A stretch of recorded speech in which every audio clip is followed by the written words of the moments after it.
Unspoken Issues. All right, ladies and gentlemen, welcome to another episode of the Unspoken Issues podcast. Oh my goodness. Hey, back in the day, we used to do polls. And back in the day, you would choose amongst a group of comics for us to cover, and then we would cover the winner. Well, Chris Armstrong's here, of course. He probably knows better than I do. We had a poll up. I know this was between two new costumes, I think is what we were shooting for here. Is that right? It was Fate #1 and Daredevil 321. Okay. And Daredevil with 56% of the votes compared to 44% for Fate. Okay, that's pretty close. We had 85 total votes. We can go. There's several comments here. Remember when people used to comment on this? Wow. Man, yeah, that has been a while. Daggone. Our buddy Gregory Wright says, if you go for DD, I'll try and put you in touch with DG Chichester, who's the writer. Which happened. Yeah. He did get in touch with us, but of course that was right as things hit the fan. We're never able to actually talk to him. Right. Gabriel Sanchez says, this is hard. I really want both of them. Tim Lewis says, I think I still have the glow-in-the-dark Daredevil issue around here somewhere. I actually like the new costume, even though I didn't understand the story, which I think that's understandable. Well, we're going to talk a little bit about that. Top fan, Andrew Wilcox. He says, Fate. The poor slob just oozes 90s blood from his demon-corrupted arm and angst-shaped throwing knives. Nice. Ron Lopes, I assume. Difficult decision. However, I'll go with the DD armor. Okay. And top fan James Purcell says, Fate is such a 90s relic, I can't help but vote for it. I still remember how Jeff Johns got rid of him in the JSA relaunch. Quentin R. Scott, who I see comment on a lot of stuff. I don't know how to pronounce his name. He replied, I think I came into JSA after that. I need to check it out. So I got some comments from that poll. And finally, a little over 2 years later, we're getting around to it. That's amazing. So, yeah, we're going to get into Daredevil number 321. It's after Fall from Grace has started. Right. And it says chapter 2, but it's essentially chapter 3 because issue 319 is Fall from Grace Prelude. Okay. And then chapter 1 was the previous issue from this. I actually read those two before I got to this issue. This week. Take me up to speed here then. What in the world? What in the world? Well, let me give the creative team first. Daredevil Volume 1, number 321, cover dated October of 1993. It's Fall from Grace Part 2, Transgression. Story by D.G. Chichester and Scott. It's by D.G. Chichester and Scott McDaniel, with Scott McDaniel's on the art here. Inks by Hector Collazo. Lettered by Bill Oakley. Colored by Chris Mathis. All right, yes. So catch me up to speed before I jump into the synopsis of 321. What in the world is going on here? Well, essentially, there's this character Eddie Min. Is that right? Why do I have Eddie? I have Eddie Passim, Passim. Okay. Passim or Passim, something like that. Okay, that's right. Okay. Eddie's great. Let's go with Eddie. All right. So Eddie. Eddie is kind of, he's a telepath, and he's like inadvertently, I think, putting his thoughts into the other members of the homeless community, driving people crazy. And there's also a subplot with the Hellspawn, where some voodoo priest resurrects the Hellspawn who had been killed previously. He's the doppelganger from Infinity War, which we'll talk about. And the first issue the first chapter had Silver Sable. She was hired by some folks to come in and find Eddie. And then there's also some stuff with the hand going on. A lot of subplots kind of going through this one. And, we talked about Chichester before when we did the Dead Man's Hand Unspoken Epics. I'd mentioned how he's just kind of, his writing is just hard to crack. And I feel like after reading these first 3 issues of this, I'm starting to really get a better handle on it. I'm starting to understand a little bit better. Still times where it just seems a little too convoluted with so much stuff going on. But I get a little bit better of a handle on it. And also Scott McDaniel, who we mentioned on that Dead Man's Hand pod, where he was still kind of cutting his teeth. It seemed like this is about 1.5 years, I think, after Dead Man's Hand. And he's starting to really come into his own. It seems like I really like his art a lot more in this issue than in his earlier stuff. There's another 6-part story after this. This story has Silver Sable in an issue. Venom shows up in this one, and in the later one, Morbius shows up in it. And then in the next arc, I know there's a Captain America issue, and there's some other, like, so almost every issue there are guest stars popping in all these Daredevil books in this year long, these 2 arcs here, which is kind of interesting. And there is a lot of groundwork laid that you need to probably know about before dropping into issue 2 of Fall from Grace. I'll tell you that much. The second part of Fall from Grace, you need to know at least some of the stuff that's going on. And I didn't read Daredevil faithfully. Did you just read this issue? Yes. Yeah, that's all I did was I picked this up. Gotcha. I read it. And now that's really how we're supposed to be doing this, I guess. But well, no, here's the thing. I've been wanting to read this arc for a while, so I just decided to go ahead. Well, that's fine. I still had to go research some stuff just to kind of understand who these characters were. So it probably would have served me better to just start with the prologue and go on. Some of these characters and groups of characters, the Hand, the Chaste, or Chast, however you say that, which I think they're just kind of alluded to, but they are a definite part of the Daredevil lore. Snake Root, no clue what in the world Snake Root is. You know, some of the big names like Elektra, I'm going to recognize that. Yeah. Daredevil, I'm going to recognize that. Venom, I'm going to recognize that. But then you get into like Henry Kincoy, Sarah Harrington, which is like this offshoot plot of something with Ben Urich. I have a cast list here, and we're going to go down this cast list before we get into the synopsis, and we'll kind of touch on the characters here. You could do your best to describe them. I'll do my best to at least describe what I've encountered here in this issue and what I've researched. But anything else before I get into the cast and then the synopsis? Nah, go ahead. All right. So we all know who Daredevil is. That's what we came to talk about. I mean, it's Daredevil. It's Daredevil 321. He's Matt Murdock, the lawyer by day, crime fighter by night. Oh, yes. By the way, he's blind. This is issue 321. So yes, there has been 300 issues of Daredevil prior to this. So there's a lot of history. Specifically, let's talk about Hellspawn, because that's kind of where we start this issue off with Hellspawn, which, okay, if you just pick the issue up kind of like I did, look at the cover. The cover is Daredevil. It's a glow in the dark cover, by the way. Right. It has Daredevil and a building all in glow in the dark, while Daredevil is riding what looks to be a demon. So and it's a 2-pager. If you fold it out, it's both pages of the cover. It's beautiful. But you're like, what in the world is Daredevil doing on this demon? Why is he riding this thing? This is smack in the middle, pretty much, of the cover gimmick craze. So, or maybe it's actually probably towards the tail end of it. It's October, I think, 93. It's the release. Cover date. That's the cover date. So this is probably July, August, something like that. Yeah.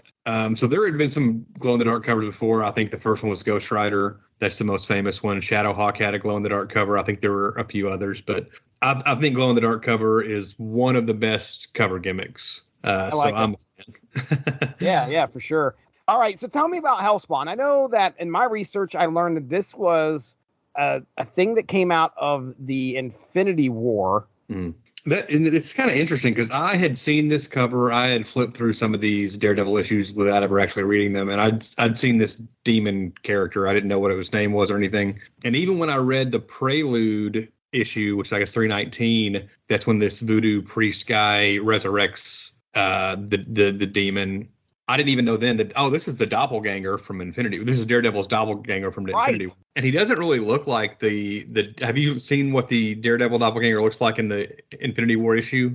I looked it up. I can't remember, He appears in issue 3 or 4 when all the doppelgangers kind of attack all the heroes. And he doesn't, he's not a big hulking beast like this. He's basically built like Daredevil, except he has no eyes. And he's got the big horns, similar to these, but not as exaggerated quite as these. And then I guess he appeared, I actually read an article on CBR today where they talk about this character. Brian Cronin wrote it.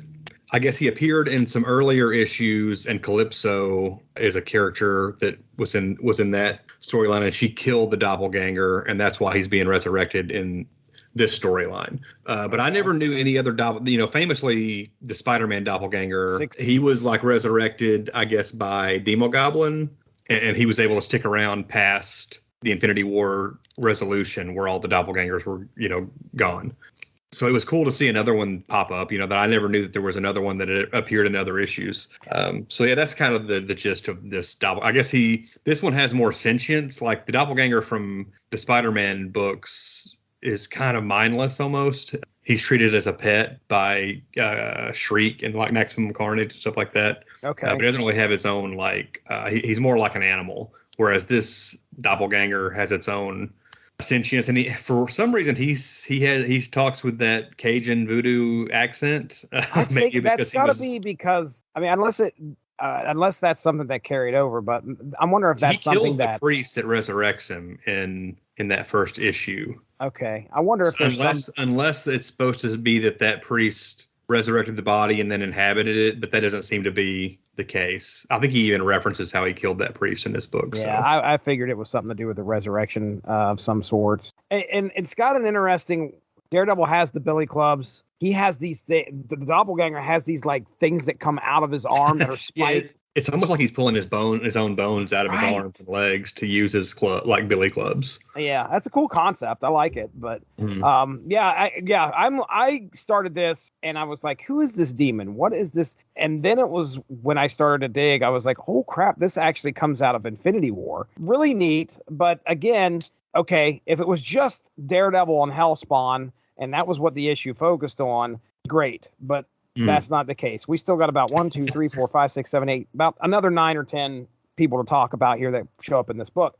We already talked about Eddie, the telepath, that his thoughts are bleeding over into people's heads, and he's mixed up in something called the About Face virus. Was that something that I assume was featured in the first 2 issues, or the prelude in part 1 going into this? They mention it, and it's something that I think that's something the Hand is trying to get, and then Shield. Nick Fury pops up in this issue as well, so Shield is trying to I guess, and maybe it was a government virus, and I remember reading it was a government virus at one point, like it was discarded.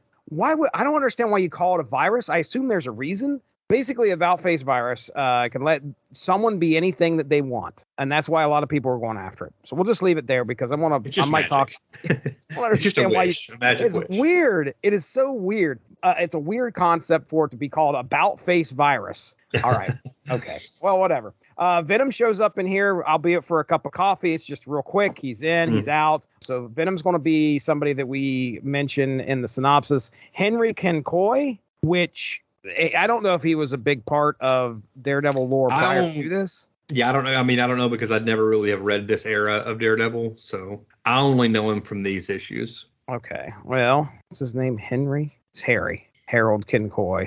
Well, yeah. So Harry Kincoy was first appearance Daredevil 319. So apparently made up whole cloth for this series. Let's see. He's affiliated with Snakeroot and the Hand. So both of those are, I think in this story, he's definitely hanging out with he's trying to do some stuff against the Hand. So maybe Snakeroot, but either way, Henry Kincoy is going to Harry Kincoy is going to show up in here. The Hand is a big part, of course. The group of ninjas that are always seem to be at odds with Daredevil. Snakeroot, which is another group that's kind of working against the Hand, it seems like, and trying to get their hands on the About-Face virus. Elektra is mentioned towards the end. So Elektra, the psi-wielding assassin, she doesn't show up. Did you read the rest of the series, or did you just read up to I haven't got to the rest of it yet. I think she does show up but she's only mentioned and alluded to in this one. That's right. And then we have a little bit of a subplot with Ben Urich and Sarah Harrington. So Ben Urich, the reporter for the Daily Bugle, some girl is kind of like stalking him, trying to get some files from him, I believe. Without further ado, let me go ahead and I will do my best to describe what happens in this comic, and then we'll kind of give our thoughts about what happened in it and what we thought of the art and all that stuff. That synopsis is coming up, but first let me talk about Amazon Music. If you're looking for a good platform that can fill those musical needs, Amazon Music has you covered.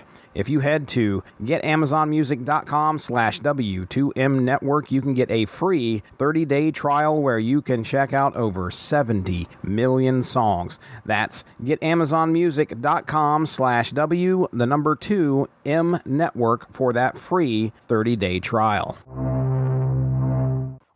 So, after a recent battle that has destroyed his iconic red suit. Oh, yeah, that's what we all came to the dance for here. Matt Murdock's getting a new suit. So, after a recent battle that has destroyed his iconic red suit, Matt Murdock contemplates upgrading and protecting the innocent in a new set of duds. Meanwhile, unaware at the time, he's being watched by his Infinity War doppelganger. Daredevil heads out into the city to look for a man by the name of Eddie Passim. So Eddie, we kind of talked about Eddie already. So Daredevil is trying to find him for some reason. One of the central plots of the story is the virus About Face, which can let someone be anything they want, and hence it is being sought after by quite a few heroes and villains alike. In this issue, a guy by the name of Yang, I'm sure I'm butchering that, and I apologize. Yang is at a warehouse on the phone with Harry Kinkoy, and they are messing with some property of the Hand. Their plan is to use the product in the warehouse along with the About Face virus to create a type of super heroin that is extremely addictive, but the user cannot overdose on it. So it all comes back to drugs, and what better drug to have out there on the market than one that people can't die from and get even more addicted to. Don't want to lose your customer base. That's right. They also mean to use this to please a group called the Snake Root. Now, as Yang looks to test the heroin by slicing a bag, out pops Venom, who kills him. But once he does, some magical death smoke, which has happened in, I think, Dead Man's Hand as well. Like these ninjas would, after they got killed, they kind of vaporized into some smoke or something. Yeah, that's the Hand influence. That seems to be what happens to those guys whenever they die. Okay. So Venom kills this guy, and he turns into this puff of smoke, or he vaporizes, and I guess Venom inhales some of it, or he comes in contact with the smoke in some way, and all of a sudden he is seeing visions of Eddie Passim. This is the same guy Daredevil is looking for, so I assume what's going to happen is that's going to at least give Venom the motivation to run into Daredevil. Because Venom and now Daredevil are looking for the same guy. As to why that was happening, I have no idea, but whatever.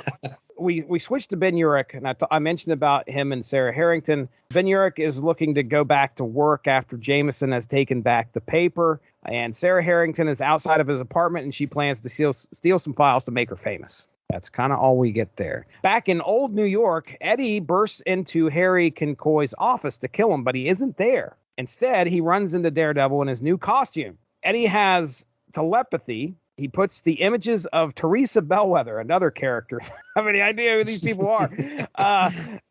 Teresa Bellwether into Matt's head and how Kinkoy killed her. So obviously Eddie's upset. He goes in there to kill Kinkoy because he was clearly had a relationship, or he was close to somebody by the name of Teresa Bellwether. Now Daredevil is starting to see this in his head. He's trying to figure out what happened to Kinkoy, because Kinkoy's not there, but he noticed there was signs of a struggle. And he walks over to where there was, I think, a hole in the wall, and he realizes that the hole was made by a sigh.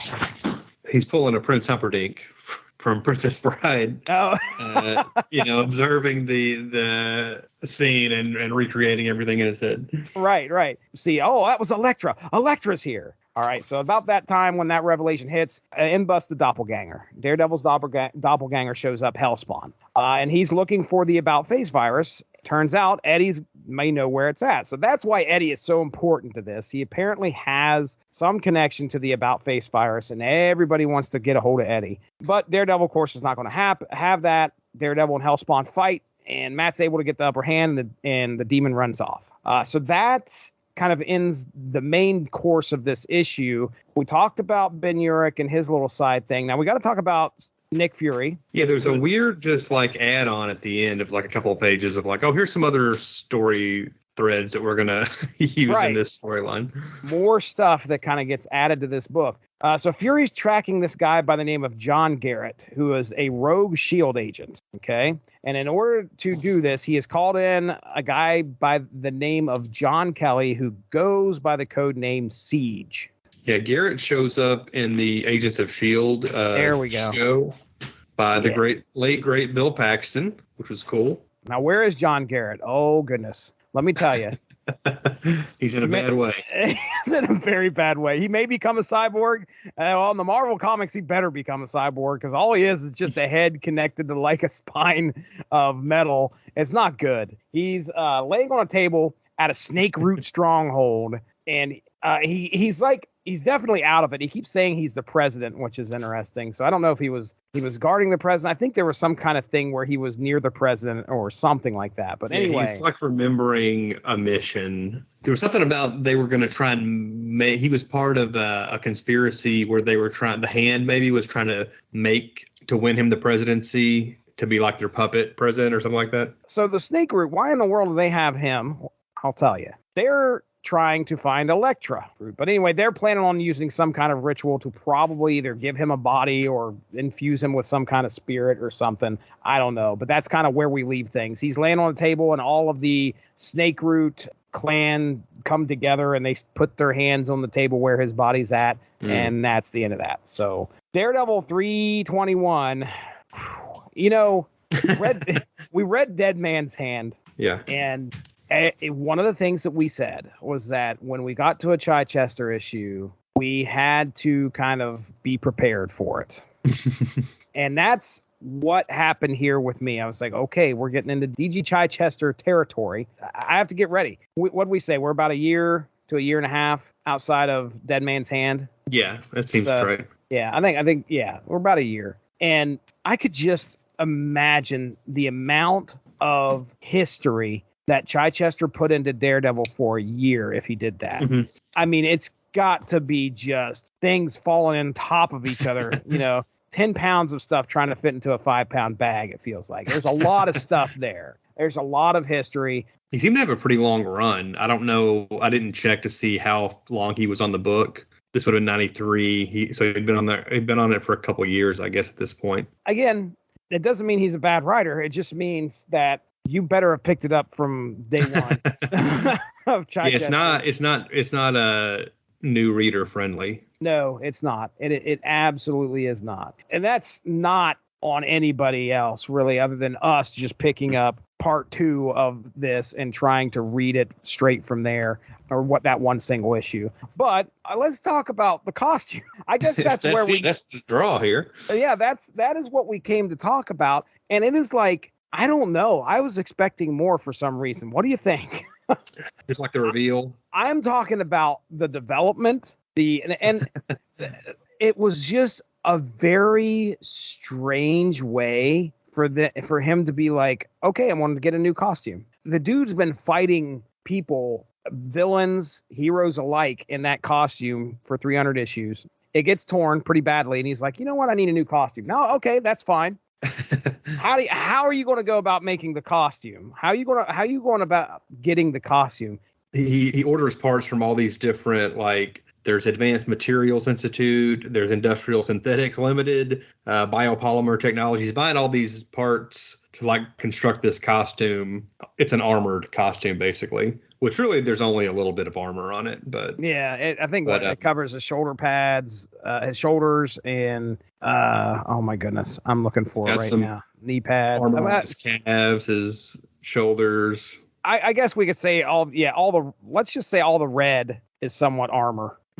Maybe that's padded armor in some way. I don't know. I mean, in the show, didn't he have somebody making the armor for him? On the TV show, yeah, he had a costume guy. I forget the character's name. He was a character from the comics as well. But yeah, I guess I don't know how he got his costume originally. I guess he's always made his own. He had the yellow and black one for a little while in the early 60s when he first appeared, and then he switched to the red. I think he pretty much had the red all the way up to this point, and then he had this one for a little while, and then it's pretty much just been the same red costume until Shadowland. He had a black costume, but Daredevil doesn't have a whole lot. He's not like Spider-Man or some of the other characters that have a lot of variations. He's just got a couple. Yeah, but I like the design of the new costume, even though it was short-lived for him. Absolutely. I don't think it's a bad costume at all. I thought that the reveal was it was strange. It was like, my costume got tore up. My red costume got tore up. And there was not a lot of explanation for why he... No, and it's like he sat at home and he knitted this thing together, I assume. I mean, you're looking at him. He's sitting at his desk. He's got like some tools out, and he's got the costume itself, and I assume he's adding some stuff to it, but I don't know, man. It just felt like it was something like, okay, we Here you go. All right, there and within what is it, 3 pages? We got the opening scrawl. And then by the 3rd page, he is out and about, jumping around in his new costume. So I mean, yeah, the costume's cool. Dude, blood axe, black and red, baby. It's a good motif. I picked up, the Marvel's doing these action figures based on the Spider-Man animated series.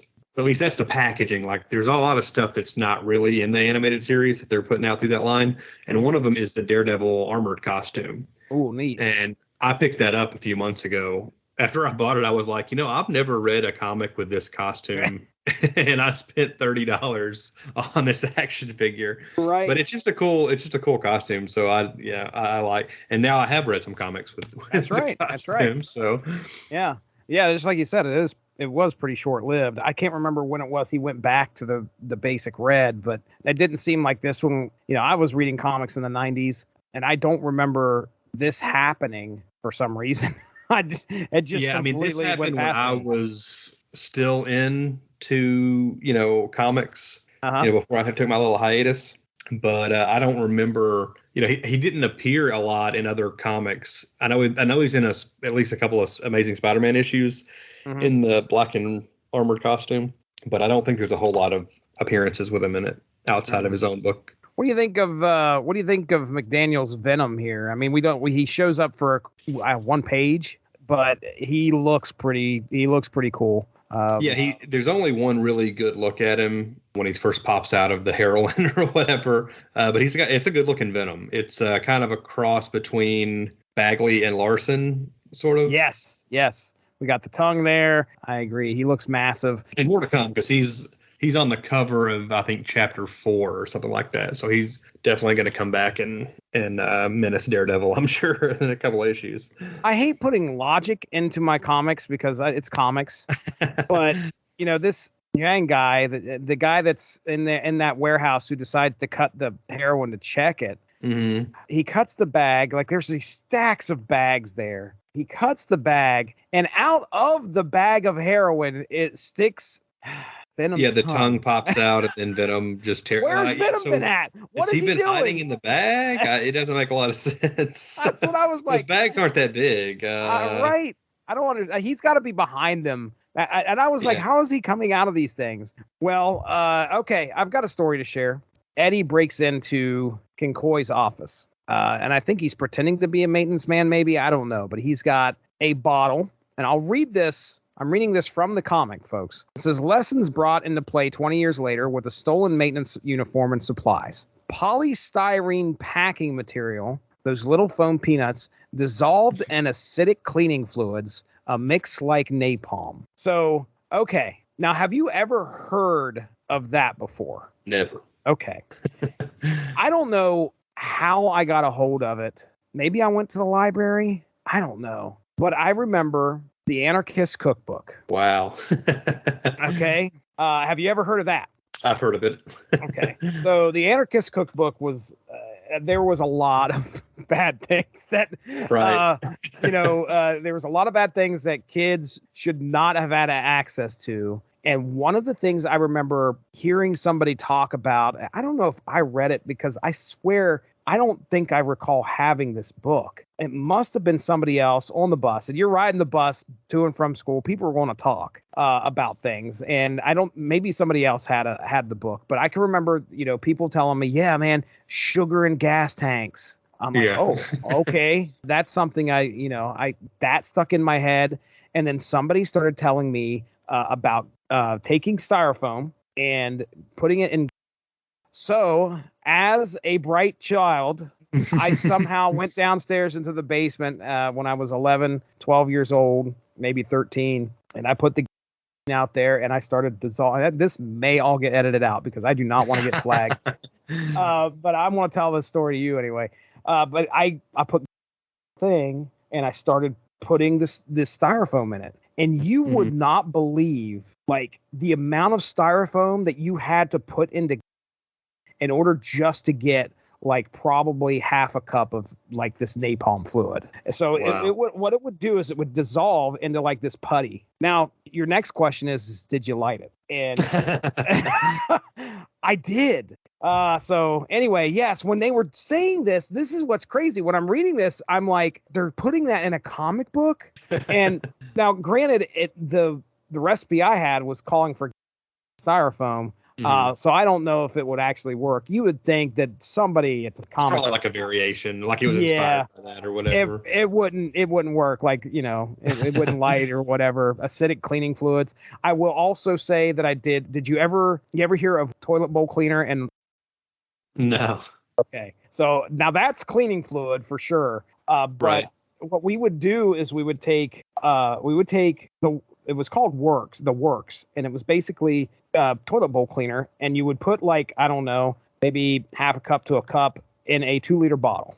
Okay. Mm-hmm. And then what you would do is you would take and you would ball up the into, like, I don't know, 50 or 60 little balls, just tiny little balls and you would drop them in, and then you would put the cap on. What happens is that and Works starts to react and gas starts to build. And then the next thing you know, that 2-liter bottle explodes. It doesn't happen quickly. Right. I mean, it takes a long time for that pressure. There is a picture from my 16th birthday party where we were doing that at like 6 o'clock in the morning outside of my house. And my mom got up, and it was me and like 6 or 7 other guys, because we were idiots. We all stayed up all night, and then we were like, oh, let's go let off a Works bomb. So we took it out back, and we just kind of sat there and we're waiting, and nothing's happening. And so one guy's like, let's go look and make sure it. And I'm like, okay, let's go. We go up there, we're kind of looking, we're seeing this thing bulge. We're like, oh, get back. And then finally, after probably about like 10, 15 minutes, boom, this thing explodes. It's loud as and it was something else. But anyway, there's my napalm story for you. Back to the comic. So, okay, what are your thoughts here, man? I mean, we got the cool costume. We got a definitely a involved story. I mean, overall, I liked it. I think, like I said, I'm starting to get a handle on, I guess, Chichester's writing style, maybe. And this issue, like, it had a really cool fight at the end. We didn't really go over it as much, but like when he finally faces off with Hellspawn, it's kind of weird. Like the first few pages are kind of a mess, or at least I thought they were initially, because like Matt is sitting in his apartment getting his costume ready or whatever, and the Hellspawn is in his window right behind him. You think, oh, he's about to attack him, and then the next page is like what looks like a fighting pose, where like it looks like Daredevil and Hellspawn are fighting, but then as you continue reading it, you realize, oh, Daredevil doesn't even know Hellspawn's there. He can't sense him. Has no idea that he's there. Yeah, and he's just kind of following him. So I guess it was like a kind of they were really wanting this to be like Daredevil's Venom, maybe, because like, Daredevil or Venom can't affect the Spider-Man Spidey sense, That's right. So, right. So, he can't affect, Daredevil can't sense him with his radar or whatever. So that was kind of, once I realized what was going on, I thought that was kind of neat. And then when they finally show up at the end and have their face off and their fight, that was, I thought, a pretty cool way for Daredevil basically sets him on fire so he can get a sense of where he's at, and then they have their fight or whatever. So Overall, I did like it. It's still a lot to take in, and it's really dense, like a lot of other Chichester stuff has been that we've read. The art style of the fight and how that's put together, there's some pretty dynamic panels and pages. Mm-hmm. When you look at, like, it's neat to see the common theme. Like if you just go down through these pages, so as soon as Hellspawn crashes through. All right, this is actually really cool. I just noticed this. So find the page where Hellspawn breaks through the window. That's always Unspoken Issues plus. But he breaks through the window. Notice there's a circle. It's like there's a circle there that he breaks through. Now, as we continue on, the next page, we have some rectangular widescreen kind of like panels, but there's another circle. And then the next page, as this fight continues, there's another circle. Mm-hmm. And then we have some rectangular panels, and then there's another circle. And it's like it's white stark background, and then these panels are just kind of floating around on this white background, which is really neat. I don't know if it's McDaniel kind of coming into his own as an artist, or if it's like him getting more freedom to do more experimental stuff. I've been reading a lot of his Nightwing run that he did as well lately. And he's got a real thing about circles. Oh, really? And like Fish Islands, like panels and stuff like that. So it looks like it's developing here, and he just kind of takes it as like a signature part of his style later. All right. Anything else? I think that's about it. I did want to mention Siege, who is on the cover to the next issue. And he's, I guess, started out as a Deathlock character, and I looked him up on... Definitely looks like a Deathlock. I thought it was Deathlock for a second, and I was like, that can't be Deathlock. Right. It says John Kelly was initially created by Dwayne McDuffie and Gregory Wright as a pseudo preview of their then upcoming relaunch of Deathlock, as well as to provide existing in-continuity backstory for that series prior to its launch. Gregory Wright is solely credited for recreating him as Siege. Oh, very cool. In a later Deathlock story, and then he shows up here. So shout out to friend of the podcast, Gregory Wright. Right, definitely. As well, so. I'll tell you, these characters that make up Snakeroot, they look pretty crazy. I'm sure every single one of these dudes has a backstory, but I mean, they all have different costumes. They almost look like you could. Some of them remind me of some Image characters for some reason. Like I don't know why, but well, they got the big shoulder. The one guy's got the big shoulder pads. Another guy's got the big gauntlets on his arms. So yeah, definitely a unique looking unit. And yeah, poor John Garrett. Jeez, please, just a rib cage and some spine there. Yeah. I was gonna say that's pretty much all I got for this one. My panel of the issue would probably have to be the Hellspawn busting through the window. Oh, look at you go! I love the falling through the sky right there on that third page where we first get to see the costume. That's copping out, but because it's our first costume page, and he's falling through the sky. You got the Hellspawn right after him. It's a worthy one. I'll gladly take it. All right, man. Well, that's Daredevil 321. Thanks for everybody that voted 2 years ago. We appreciate it. Sorry we didn't get a chance to get to this any quicker, but it was a lot of fun. Learned a lot. With that being said, Chris Armstrong, tell these people where they can find you and what you've been doing. This would be a good time to plug a sponsor of the W2M network, and that is Grammarly. For you, the listeners of Unspoken Issues, Grammarly is offering a free download of the Grammarly software. Grammarly's AI-powered products help people communicate more effectively. Grammarly helps you write mistake-free on Gmail, Facebook, Twitter, LinkedIn, and nearly anywhere else you write on the web. Grammarly corrects hundreds of grammar, punctuation, and spelling mistakes while also catching contextual errors, improving your vocabulary, and suggesting style improvements. To download Grammarly today, go to getgrammarly.com/W2M network. Again, that's getgrammarly.com/W2M network to download Grammarly for free. You can find me on Twitter and Instagram at BrodyMan34. I've also got a movie podcast that focuses on direct-to-video and made-for-TV movies called Small Screeners. So you can find the Small Screeners on Instagram and Twitter as well at Small Screeners, and then you can find us on pretty much any podcast platform as well.